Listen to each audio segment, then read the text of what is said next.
Илим жана зикир. Зикир 11. Имран бин Хусайн радиаллаху анху пайгамбар саллаллаху алейхи вассаламдын мындай дегенин айтат.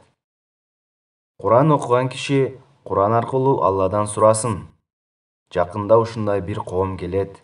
Алар Куран окушат да, бирок Куран аркылуу Алладан эмес, адамдардан сурашат. Имран бин Хусайн радиаллаху анху пайгамбар саллаллаху алейхи вассаламдын мындай дегенин айтат. Куран окуган киши Куран аркылуу Алладан сурасын. Жакында ушундай бир коом келет.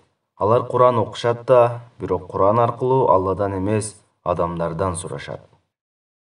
Имран бин Хусайн радиаллаху анху пайгамбар саллаллаху алейхи вассаламдын мындай дегенин айтат. Куран окуган киши Куран аркылуу Алладан сурасын. Жакында ушундай бир коом келет. Алар Куран окушат да, бирок Куран аркылуу Алладан эмес, адамдардан сурашат. Тирмизи.